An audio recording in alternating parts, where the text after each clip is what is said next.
Você já sentiu que está correndo em uma esteira que nunca para? Por mais que você trabalhe, que seu salário aumente ou que você faça horas extras, a sensação é de que o dinheiro escorre pelas mãos antes mesmo do fim do mês. Esse sentimento não é um erro de percurso e muito menos uma falha individual. É o resultado direto de uma estrutura invisível, porém extremamente eficiente, desenhada para manter você exatamente onde você está. Estamos falando do sistema. Mas quando falamos em sistema, não se trata de uma teoria da conspiração mirabolante ou de sociedades secretas. Trata-se de um conjunto muito real e pragmático de normas fiscais, diretrizes educacionais e mecanismos bancários que priorizam a manutenção da riqueza acumulada, em vez da mobilidade social do indivíduo. Neste exato momento, entre os anos de 2024 e 2026, vivemos um cenário econômico desafiador. A inflação persiste em patamares que corroem o poder de compra e as taxas de juros elevadas tornam o crédito uma armadilha em vez de uma ferramenta de crescimento. No Brasil, essa realidade é ainda mais latente. A classe trabalhadora e a classe média percebem que, apesar do esforço hercúleo, a conta nunca fecha. Isso acontece porque a arquitetura da nossa sociedade foi construída sobre pilares que drenam o patrimônio individual de forma legalizada e silenciosa. Para entender como chegamos aqui, precisamos olhar para trás, para o momento em que a própria definição de dinheiro mudou para sempre. Tudo começou a ruir de forma acelerada com a quebra do padrão ouro, no início da década de 1970. Antes disso, cada nota de dinheiro em circulação precisava ter um lastro em metal precioso guardado em um cofre. Quando esse vínculo foi cortado, o dinheiro passou a ser fiduciário, ou seja, baseado apenas na confiança.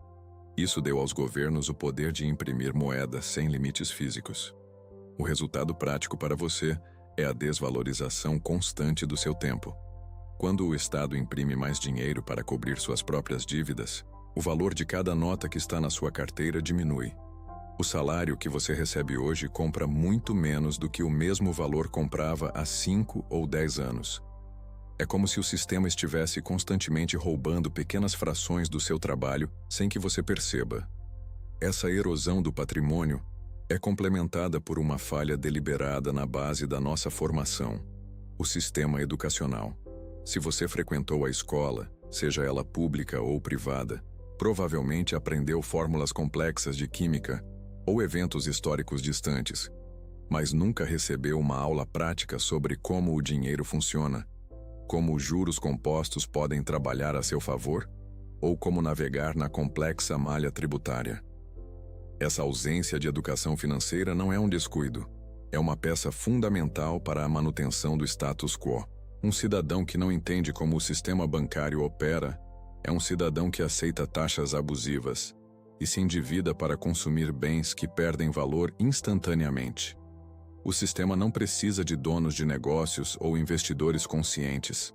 Ele precisa de funcionários qualificados que saibam seguir ordens e consumir o que é produzido. Até mesmo a forma como nossas cidades são planejadas contribui para esse ciclo de subsistência. A arquitetura urbana moderna empurra o trabalhador para periferias distantes, criando uma dependência forçada de transporte público precário ou de financiamentos de veículos que consomem uma fatia enorme da renda mensal. O custo de moradia em centros urbanos, onde o trabalho está concentrado, é mantido artificialmente alto, garantindo que uma parte significativa do que você ganha volte diretamente para as mãos de grandes proprietários ou instituições financeiras através de aluguéis e hipotecas intermináveis. O trabalhador médio gasta as melhores horas do seu dia apenas para pagar o direito de ter onde dormir e como chegar ao trabalho no dia seguinte. Os dados estatísticos reforçam essa barreira invisível. Estudos de mobilidade social mostram que, no cenário atual, o CEP, o código de endereçamento postal onde uma pessoa nasce, ainda é o maior preditor de sua riqueza futura. Se você nasce em uma determinada classe social, o sistema possui uma série de freios automáticos que dificultam a sua saída de lá. Não se trata de falta de mérito, mas de uma corrida onde alguns começam quilômetros à frente, enquanto outros precisam carregar fardos pesados durante todo o trajeto. A modernidade trouxe novas camadas para essa estrutura, com a digitalização da economia. Embora ferramentas como o Pix e os bancos digitais tenham facilitado a vida cotidiana, elas também abriram caminho para novas formas de taxação e controle. O pequeno empreendedor que tenta escapar da informalidade para crescer, depara-se com uma montanha de taxas sobre cada transação digital, muitas vezes invisíveis para o consumidor final, mas fatais para a margem de lucro de quem está começando. O sistema digital rastreia cada centavo, garantindo que a sua fatia seja recolhida antes mesmo que o empreendedor possa reinvestir em seu próprio sonho. Ao mesmo tempo, presenciamos o fenômeno da uberização do trabalho. Milhões de pessoas agora prestam serviços para plataformas globais, assumindo todos os riscos do capital. O trabalhador fornece o veículo, a manutenção, o combustível e o próprio tempo, sem qualquer contrapartida de proteção social ou estabilidade. É a transferência definitiva do risco das grandes corporações para o indivíduo. Se o trabalhador adoece ou se o veículo quebra, o fluxo de renda para totalmente, mas as contas enviadas pelo sistema continuam chegando pontualmente. Essa precarização é vendida sob o rótulo da liberdade e da flexibilidade, mas na prática, cria uma massa de manobra que vive no limite da sobrevivência, sem margem para acumular ativos ou planejar o futuro. Neste contexto de 2024, a pressão é constante. O custo de vida sobe enquanto a produtividade exigida é cada vez maior. O sistema se adapta, criando novas necessidades de consumo e novas formas de endividamento, mantendo a engrenagem girando às custas do estresse e do esforço individual de milhões de pessoas que sentem que o sucesso é sempre uma miragem no deserto. Antes de continuarmos, inscreva-se no canal e nos conte nos comentários de onde você está assistindo. Essa estrutura que descrevemos até aqui é apenas a superfície de um mecanismo muito mais profundo. A forma como os impostos são cobrados e como os bancos lucram com a sua necessidade de crédito são peças fundamentais que exploraremos a seguir. É preciso entender as regras do jogo se você quiser ter qualquer chance de parar de perder. O que vamos discutir a seguir são os detalhes técnicos e tributários que fazem com que, mesmo ganhando mais, você acabe com menos no bolso. O caminho para a liberdade financeira começa com a compreensão clara de como as correntes foram forjadas. A jornada para decifrar esse código está apenas começando, e as revelações sobre a inflação como imposto silencioso e o verdadeiro papel do consumo na sua vida vão mudar a forma como você enxerga cada nota de dinheiro que passa pelas suas mãos daqui por diante. Para compreender a profundidade desse abismo financeiro, é fundamental analisar como a estrutura tributária brasileira funciona como uma engrenagem de manutenção da desigualdade. Enquanto em muitos países desenvolvidos a maior parte da arrecadação vem do imposto de renda e do patrimônio, no Brasil a lógica é invertida. O sistema foca no consumo. Na prática, isso significa que quando um cidadão comum compra um pacote de arroz ou 1 litro de leite, ele paga proporcionalmente muito mais imposto do que alguém que possui milhões de reais em ativos. Como o preço dos produtos básicos é o mesmo para todos, o peso dos impostos indiretos consome uma fatia gigantesca do orçamento de quem ganha menos, enquanto é irrelevante para quem está no topo da pirâmide. Essa tributação invisível garante que o trabalhador tenha pouco ou nenhum excedente para investir, mantendo-o preso ao ciclo de trabalhar apenas para pagar a sobrevivência do dia seguinte. Somado a isso, temos o mecanismo da inflação, que atua como um imposto silencioso e extremamente cruel. A inflação não afeta a todos da mesma maneira. Quem possui grandes patrimônios geralmente detém ativos como imóveis, ações ou títulos que são reajustados de acordo com os índices de preços, o que protege seu poder de compra. No entanto, para o cidadão comum que depende exclusivamente do seu salário em conta corrente, a inflação é uma erosão diária. O dinheiro que sobra no final do mês perde valor antes mesmo de ser gasto. O sistema financeiro se beneficia dessa dinâmica, pois enquanto o valor da moeda cai, Os preços dos ativos que pertencem à elite econômica sobem, aprofundando o fosso entre as classes sociais de maneira quase imperceptível para quem não entende de economia. Outro pilar de sustentação desse modelo é o chamado spread bancário. No Brasil, a disparidade entre os juros que o banco paga para quem guarda dinheiro na poupança e os juros que ele cobra de quem precisa de crédito é uma das maiores do planeta. Quando o cidadão comum precisa de um empréstimo ou entra no cheque especial, ele se depara com taxas que podem ultrapassar 300% ao ano. Por outro lado, se ele decidir investir o pouco que sobra, os retornos oferecidos pelo sistema bancário raramente superam a inflação real de forma significativa. Essa transferência de riqueza das famílias para as instituições financeiras é um dreno constante de capital. O sistema bancário atua como um pedágio obrigatório sobre o esforço do trabalhador, lucrando tanto na necessidade de consumo quanto na falta de liquidez das pessoas. Dados históricos de produtividade reforçam essa percepção de estagnação. Se observarmos os últimos 30 anos, a produtividade média do trabalhador aumentou consideravelmente devido aos avanços tecnológicos e à automação. No entanto, o salário real não acompanhou esse crescimento na mesma proporção. A maior parte do ganho de produtividade foi absorvida pelas margens de lucro das grandes corporações e pelos dividendos dos acionistas, deixando o trabalhador com a mesma renda de décadas atrás, mas com uma carga de exigência e estresse muito maior. É o que muitos economistas chamam de armadilha da renda média, onde o indivíduo e o próprio país ficam estagnados em um patamar de desenvolvimento que não permite o salto para a verdadeira prosperidade, servindo apenas como fornecedor de mão de obra e consumidor de produtos de baixo valor agregado. Nesse cenário, a engrenagem do consumo desempenha um papel psicológico vital. O sistema utiliza o marketing agressivo e o conceito de obsolescência programada para criar necessidades artificiais. O cidadão comum é constantemente bombardeado com a ideia de que o seu valor pessoal está atrelado ao modelo do celular que carrega, ou à marca das roupas que veste. Isso cria uma pressão social para o consumo de bens que perdem valor no exato momento em que saem da loja. O crédito facilitado entra aqui como uma ferramenta de controle social. Ao oferecer parcelamentos longos para bens de consumo duráveis, o sistema garante que o indivíduo comprometa sua renda futura por anos a fio.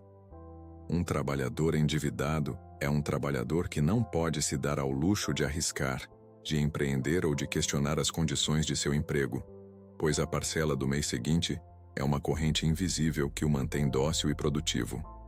Relatórios de organizações internacionais mostram que, durante crises globais, a concentração de riqueza no topo da pirâmide tende a aumentar. Enquanto o cidadão comum perde seu emprego ou vê seu pequeno negócio fechar, as grandes instituições que possuem acesso a crédito barato e informações privilegiadas conseguem adquirir ativos a preços de liquidação. O sistema é desenhado para ser resiliente para quem já tem capital e frágil para quem está tentando construí-lo. É uma estrutura que premia o capital e penaliza o trabalho de forma sistemática e legalizada. Existem, é claro, visões institucionais que justificam essa configuração. Argumenta-se que as altas taxas de juros e a estrutura tributária complexa são necessárias para manter a estabilidade macroeconômica e controlar a inflação em um país com histórico de instabilidade. Dizem que o sistema busca o equilíbrio fiscal e a atração de investimentos estrangeiros. No entanto, uma visão crítica revela que essa estabilidade, muitas vezes, é mantida à custa da mobilidade social.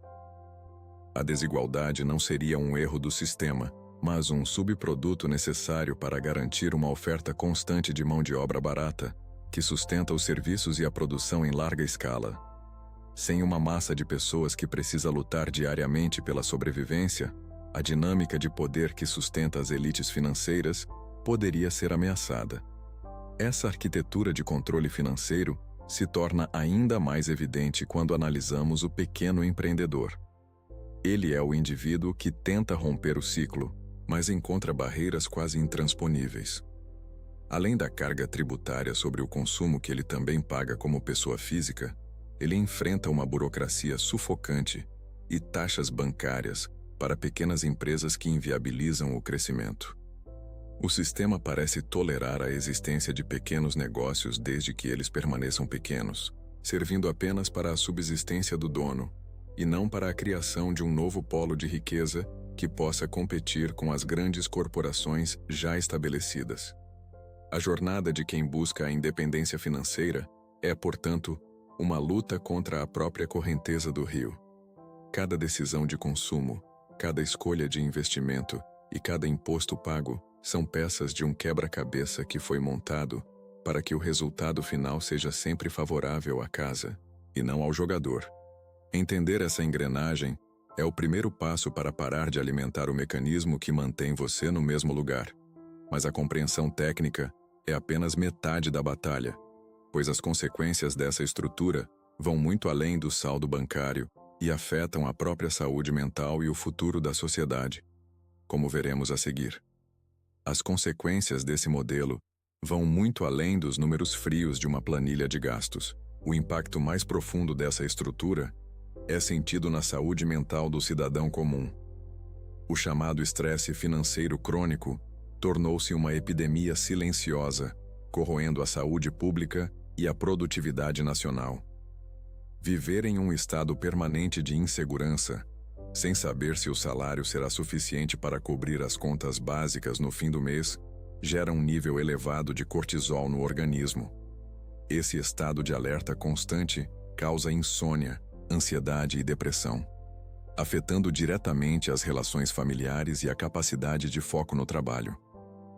Quando o sistema drena a energia vital do indivíduo através da preocupação constante com a sobrevivência, ele retira também a capacidade desse cidadão de planejar o longo prazo ou de investir em sua própria educação e bem-estar.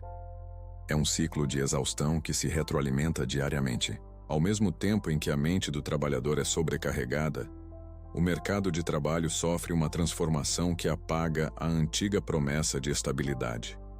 A erosão da classe média é um fenômeno visível, impulsionado pelo desaparecimento de cargos intermediários.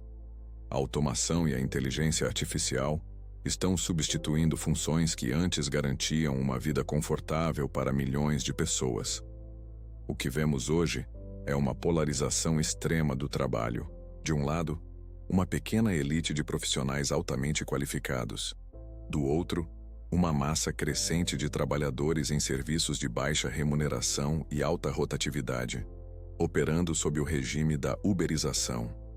Esse cenário de pobreza estrutural não é um acidente, mas uma consequência da falta de políticas que priorizem a requalificação e a proteção social diante do avanço tecnológico rápido. Sem uma ponte para a nova economia, o cidadão comum se vê preso em funções que o sistema já decidiu descartar. Essa falta de perspectiva financeira tem repercussões políticas graves. Quando as pessoas sentem que o sistema foi feito para que elas continuem pobres, independentemente do quanto trabalhem, a frustração se transforma em combustível para a polarização e o populismo. O descrédito nas instituições tradicionais cresce, pois elas parecem incapazes de resolver os problemas básicos de custo de vida e poder de compra. Esse vazio de esperança é preenchido por discursos que oferecem soluções simplistas para problemas complexos, muitas vezes desviando a atenção das verdadeiras engrenagens econômicas. A política torna-se um campo de batalha emocional, enquanto as leis fiscais e bancárias continuam a operar em favor das elites, protegidas pelo barulho das discussões superficiais nas redes sociais. Olhando para o futuro próximo, entre os anos de 2024 e 2026, vemos a emergência de novas ferramentas que podem aprofundar esse controle. A tendência de maior centralização financeira através das moedas digitais dos bancos centrais, conhecidas como CBDC, é um ponto de atenção extrema. Por um lado, essas moedas prometem eficiência. Por outro, elas concedem ao Estado e ao sistema bancário um nível de vigilância sobre cada centavo gasto pelo cidadão comum. Imagine um sistema onde o seu dinheiro tem data de validade ou onde o seu consumo pode ser bloqueado se não estiver alinhado com determinadas normas. É a digitalização do controle financeiro levada ao nível máximo de monitoramento. No entanto, o papel da tecnologia também oferece uma via de escape necessária. O surgimento das finanças descentralizadas, o acesso ao conhecimento livre e a possibilidade de transações sem intermediários surgem como um contra-ataque ao sistema tradicional. Através da tecnologia, o indivíduo pode, pela primeira vez na história, acessar mercados globais e aprender sobre investimentos que antes eram restritos aos bancos. A descentralização retira o poder dos grandes operadores e o devolve para as mãos de quem produz a riqueza. É uma corrida contra o tempo entre o aumento do controle centralizado e a libertação proporcionada pelas ferramentas digitais abertas e transparentes. A transição para um novo cenário exige o chamado fator mudança. Esse fator começa na esfera individual, com a quebra da mentalidade de apenas empregado e a adoção da mentalidade de investidor e criador. O sistema nos ensina a trabalhar pelo dinheiro, mas a saída real é aprender a fazer o dinheiro trabalhar por nós. Isso significa entender a diferença fundamental entre ativos e passivos. Enquanto o sistema estimula a compra de passivos, como carros financiados e itens de consumo que perdem valor imediatamente, o caminho da prosperidade exige o foco na aquisição de ativos, como ações, imóveis ou o investimento em habilidades que gerem renda passiva. É uma mudança de comportamento que exige sacrifício imediato em favor de uma liberdade futura real. Além do esforço individual, o debate sobre ações coletivas se torna inevitável para o futuro da sociedade. A possibilidade de reformas tributárias progressivas que deixem de penalizar o consumo e passem a taxar de forma justa as rendas elevadas é um passo necessário para oxigenar a economia nacional. A discussão sobre a renda básica universal também ganha força como uma resposta necessária à automação em larga escala. Se o trabalho humano será cada vez menos necessário para a produção de bens básicos, o sistema precisará encontrar uma forma de distribuir a riqueza gerada pela tecnologia, para que a sociedade não entre em um colapso de miséria e falta de consumo. Em resumo, a análise que fizemos ao longo deste percurso revela que o sistema atual não é apenas um conjunto de regras burocráticas, mas uma arquitetura desenhada para manter o status quo e a concentração de riqueza. Desde a quebra do padrão ouro até a digitalização atual, os mecanismos de inflação, tributação indireta e juros abusivos formam uma rede invisível que drena o esforço do cidadão comum. O reconhecimento desse fato não deve gerar desespero, mas sim uma ação estratégica informada. A informação é a única ferramenta capaz de romper essas correntes invisíveis que prendem o trabalhador ao ciclo da subsistência eterna. O encerramento dessa análise convida a uma reflexão profunda sobre o seu papel nessa engrenagem. Você foi condicionado a acreditar que o seu sucesso financeiro depende exclusivamente do seu esforço pessoal e de horas extras intermináveis. No entanto, agora fica claro que você está jogando um jogo onde as regras fundamentais foram escritas para que você perca no longo prazo. O esforço é essencial, mas sem o entendimento técnico das regras, ele se torna apenas combustível para a riqueza alheia. A verdadeira liberdade começa quando você decide parar de aceitar o roteiro de consumo e dívida que o sistema escreveu para a sua vida. O sistema foi feito para que você continue pobre, mas o conhecimento prático e a mudança de mentalidade são as chaves que podem, finalmente, abrir a porta para a sua autonomia financeira definitiva.